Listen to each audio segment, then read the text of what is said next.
Churchill جو ہے کتنے بڑے لائق فائق آدمی تھے، لیکن پھر ان کو انرجی کے لیے شراب کا سہارا، سکون کے لیے شراب کا سہارا لینا پڑا۔ جی اور ان کا نام اگرچہ تاریخ میں کچھ اور اچھی وجوہات سے زندہ ہے، لیکن ان کی زندگی کا جو اختتام ہوا تھا وہ کوئی خاتمہ بالخیر کے زمرے میں تو نہیں آتا۔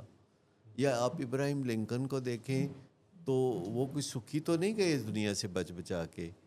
اور اسی طرح دیگر بے شمار لوگ ہیں جو سائنسدان لوگ ہیں بڑے، جن کے دنیا پہ بڑے احسانات ہیں، جو سگمنڈ فرائیڈ ہیں، وہ کوکین ایڈکشن میں تھے اور انہوں نے اپنی زندگی کے آخری ایام میں بہت میزریبل حالت میں دنیا سے گئے۔ اسی طرح نیوٹن ہے، اسی طرح اب میں کیا نام لوں، مطلب بڑا جی احترام جی واجب ہے ان جی لوگوں جی کے لیے۔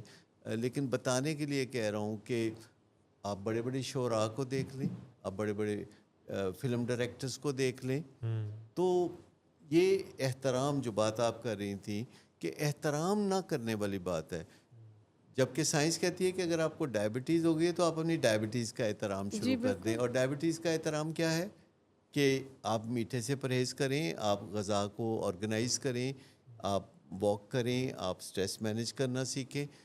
جو لمیٹیشنز ہماری عمر سیٹ کر دیتی ہے یا بیماریاں سیٹ کر دیتی ہیں، تو ان لمیٹیشنز کو فالو کرنا، ان رولز کو فالو کرنا۔ جو میں بڑے لوگوں کی باتیں کر رہا تھا، تو بات یہ تھی کہ انہوں نے جب دیکھا کہ ان کی توانائی کم ہو رہی ہے اور چلاکیاں کم ہو رہی ہیں، تو انہوں نے اپنی عمر کا احترام نہیں کیا اور انفیئر مینز سے، شراب سے یا کوکین سے یا مختلف نشوں سے اپنی بات بنائے رکھنا چاہا۔ لیکن جب آپ اپنے جسم پہ ضرورت سے زیادہ بوجھ ڈالتے ہیں تو مشینری پھر اندر سے توڑ پھوڑ کا شکار ہوتی ہے، پھر مختلف بیماریاں گھیر لیتی ہیں، تو مطلب سلامت جانا نصیب نہیں ہوتا دنیا سے۔ تو یہ جو ایک سلامتی کا سفر ہے یہ ٹوٹ جاتا ہے۔ تو ہمیں اپنی عمر کا احترام کرنا چاہیے، اور اس سے آپ کی پروڈکٹیوٹی کم نہیں ہوتی۔